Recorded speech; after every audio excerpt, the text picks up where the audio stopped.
Your Excellency, Mr. Sam Kusia, President of the General Assembly, Your Excellency, Mr. Ban Ki-moon, Secretary General of the United Nations, Your Excellency, Nasir Abdulaziz Al Nasser, High Representative for the Alliance of Civilization.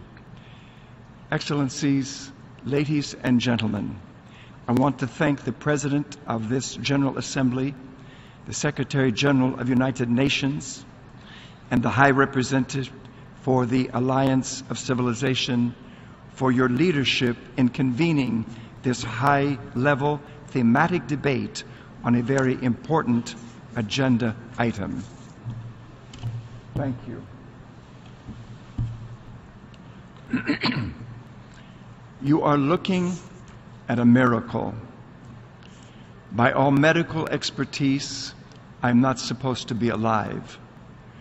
On November 12, 2003, I fell dead of a massive heart attack in the airport in Sydney, Australia.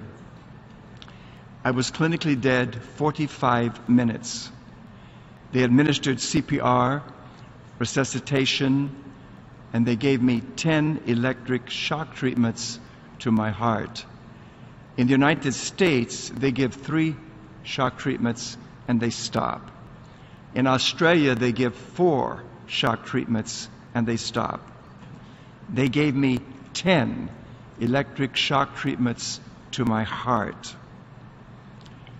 The blood had coagulated already in my hands and my arms, in my feet and my legs. There was absolutely no hope for me at all. I was just a corpse.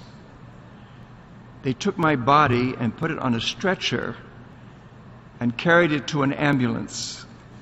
And the paperwork had been finished, and it was DOA, dead on arrival at the hospital.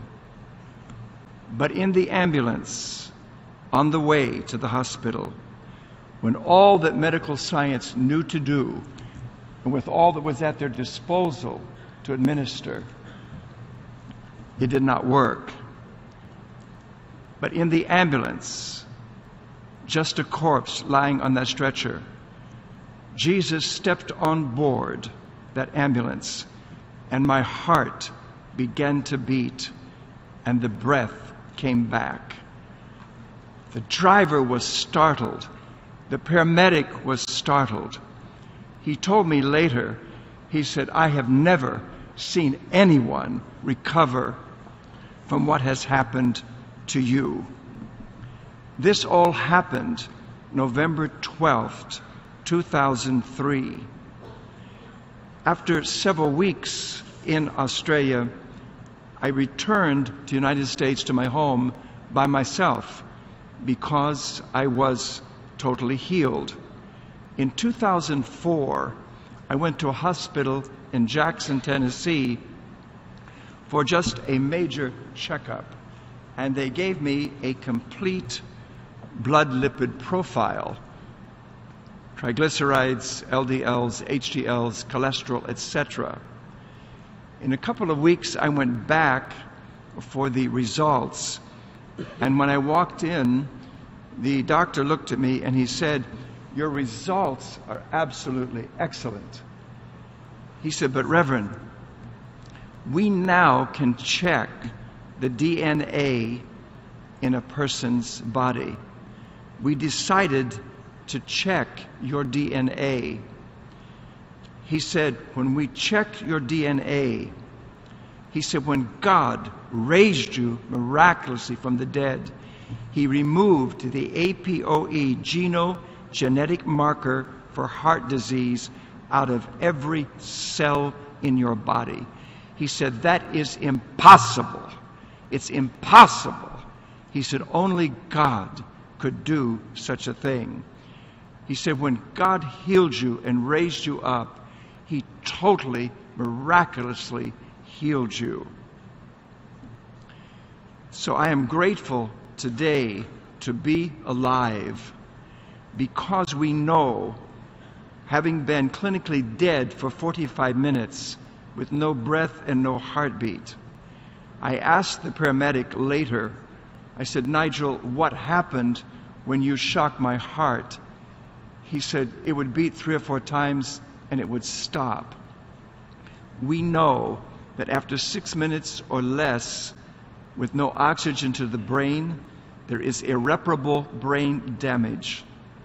But God has totally raised me from the dead. Finally, a doctor looked at me and he said, "You have defied all the laws of medical science." I looked at him and I said, "I didn't, but I know the one who did. His name is Jesus." I am an apostolic Christian. And my message here to you today is this. In the New Testament, in the book of Acts, chapter 2 and verse 38, it says, "Repent and be baptized, every one of you, in the name of Jesus Christ, for the remission of your sins, and you shall receive the gift of the Holy Ghost." The answer, Your Excellencies, to the violence in our day and to the human atrocities in our day is Jesus. He is the Prince of Peace. I give you Jesus. God bless you.